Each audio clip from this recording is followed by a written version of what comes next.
assaulted all day by a beast because I woke up so close to God that I felt every dark force had disappeared, and God was just infiltrated me completely.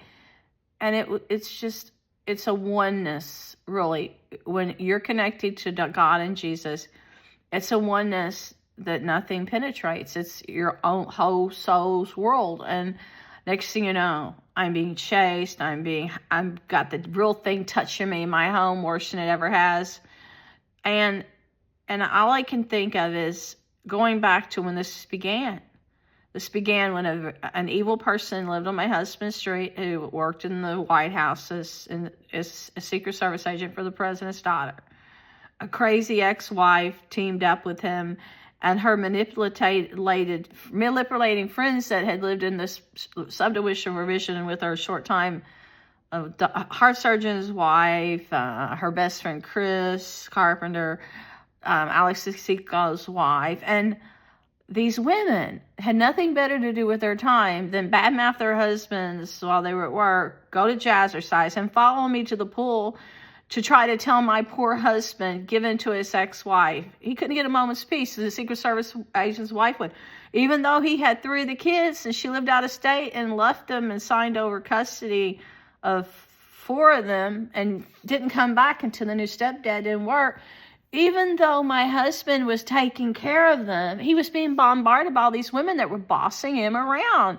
If he said no, the Secret Service wife would call him 6:30 in the morning. Why don't you just give in to her? Bob, you know you need to give in to her. And her husband's a part of it. I swear, we tried to take the kids to family vacation for the first time in Fort Myers. I'd never been to the condo he shared with her. They show up at the pool out of state. It was something I didn't understand. I didn't understand the black arts. I didn't understand what you have to do to work for the president or this Bohemian Grove shit. I didn't understand any of the dark side, but I started having a bad dream of this evil force in the house that they lived in. He was all black. And I started dreaming warning dreams not to get married of water moccasins in murky water. And then this dark thing appeared. Sometime he looked like he was all black. He was tonight, a suit. Other times he would come in low crawl through the window, or he'd be like in a corner and I couldn't breathe. It was like putting something over to suffocate me, or he'd be like crouched down by my bed. And I remember Bob said his son, is that when he became a teenager, he wanted to paint his bedroom all black. And then his other kids were acting out before I met him. Like a school teacher told me that she didn't think Tava was right because when she'd come to spend the night at her house, she had somebody imaginary in her life that wasn't real. And she said that she told her she never had a mom. She didn't have one. At that time, she lived with Bob. And their mom had been away for a year, so she was probably traumatized about her mama being gone, but she did not want anything to do with her mom, and she swore she didn't exist. Well, then the children told me she started later after I got in the picture, they started saying, well, she used to make us undress in the shower at this one house and try to do things nude in the basement. And they told me this after I first started taking care of them because I couldn't understand what was going on in the home. I was trying to find out. There had never been any child abuse on my husband's side, but there was this dark something in this realm I had never seen before. I'd never seen people react this way. I had never seen, and then the neighbor calls and he's griping on the phone to my husband. He said, Justin's down there molesting his 6-year-old daughter. And he's saying that he's told her he's going to spit on her if she didn't take her panties off and stuff. And she was 6. So Bob had a talk with him. And then he starts carving up the floor with a knife. And then he's carving up a basketball with a knife. And he blamed it on the neighbor kid. And I thought, well, he'll outgrow this. But he was the sweetest little boy. This could be on the surface. I loved him dearly. I gave him anything in the world he wanted, anything his sister Kyla wanted. They had me wrapped around their little finger. First time I went in the house and I saw her sleeping with her dolls, Kyla with her little dolls around her, I saw myself. It was when I was little, I slept with my dolls. And I just loved her and Justin dearly because they were open to my love. They were young, and I couldn't even get on the phone. They come and want to stand with me because they didn't want my attention for anybody but them. You can see them in the wedding video. The last time I saw them before they went to live with my mom, Justin's hanging all over me, pulling my hair behind me, carrying my flowers. Sasha's saying, "Mommy, mommy, mommy." They're wanting to hold my wedding dress. I would not get married until I got back from Australia. Bob proposed in Australia because I wanted the children in the wedding. I knew that their mom would not invite them to her wedding. It was at a courthouse. I wanted to be sure I wasn't going to get married unless they could be a part of it. And I made it Kids' Day. Sasha rode on my gown all the way back to the house, and I remember she's picking boogers on my gown. But I didn't say nothing because to me, my wedding was only a dedication to Jesus for getting me together with my husband. And I wrote it in my book, and the sun shined extra bright that day, and everyone in my family was happy. Everybody says it's the most happiest wedding they've ever seen, and the wedding reception, because God just shined on us. And the kids, I wanted to make it Kid Day. And they said later when the cousins went back to Bowling Green that they were playing our wedding video over and over and wearing fake clothes to imitate us. But as you can see in the video, it was all about paying tribute to God and Bob's children and making memories. That's all. My parents, that was their special day. We never had very many weddings in the family. It was the kids' special day. But there was one of them that was really pissed off about this, and that was Tala, because she and I had some hard feelings when she left the house and went to be with her mom. I found out some foul play that was going on in the house where she was trying to work against us with the Secret Service agent's wife and Chris. And I was letting her take the kids off to visit these people thinking they were playing. They were drilling them for court. And then whenever the court battle ensued, we found out she was trying to get them out of the house, and she was telling her friends she wanted to be an only child. She didn't want siblings, because she was the princess. She already had the basement to herself. But that made sour grapes between us, so I blamed her. I was so devastated when they went to leave. I was crying. I called up the person that underhandedly had tricked my husband. That he couldn't show that she signed over custody because Alex Sisico knew the judges and stuff. He wasn't allowed to show that in court. And he wasn't even allowed to most more or less talk.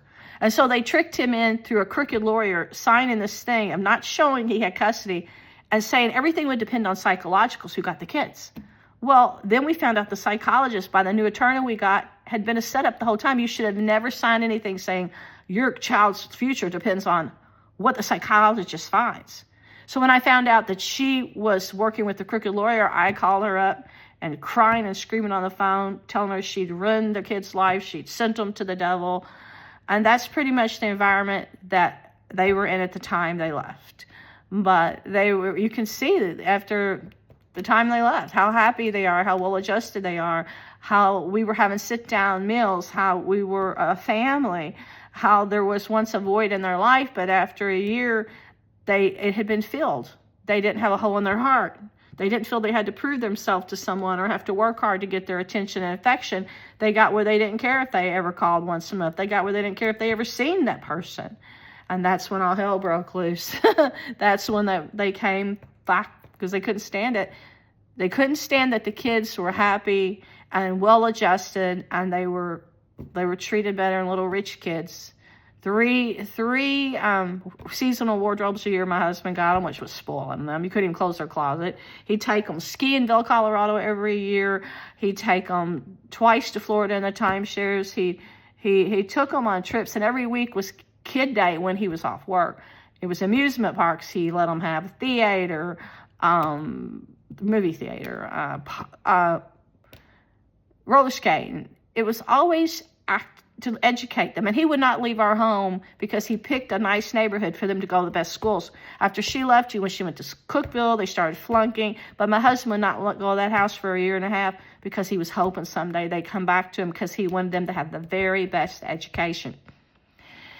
And then the horror began, because the point I'm trying to make is, until I met John Saul in this cult, my parents were healthy and alive, and we had a Christian family, Christian roots, great love, and no danger in our life, no devil. We had nothing but a blessed family through our faith. We loved Christmas. And then all of a sudden they made mom sick at Christmas because they knew we loved Christmas. This group knew witchcraft. I always thought God would always protect you. He had before. He always kept my family protected. But then I realized that this group can use science and evil to make anything happen. And once they got interested in trying to steal my soul because they thought I had a virtue and a gift, once they started stalking my family and sending their demons and using their government cult practice and locals and hunt club and space weapons, mind weapons, and this Dark Knight vampire is a weapon, this killer bat thing that the Star Wars uses, this Pazuzu, and they started training the kids how to do this. My life is totally controlled by this force, and it's wicked, and I wish I could just break the chain so easily. But once you teach a whole world how to do this evil witchcraft, and people know spells, and people are networking, and people are using weapons and science, spacecrafts and satellites, and they're going against their own children. They're going against their own parents. What do? You know? I just pray. Every day I say, stop this, but they seize my mind. Every day I say, stop this, they break in and leave relics. Or they'll hurt me physically, or they'll use some military weapon, or they'll kill a family member or a dog. They've killed 5 family members. Or they'll always come here to try to scare me, and they bust up my cars, and they bust up my property.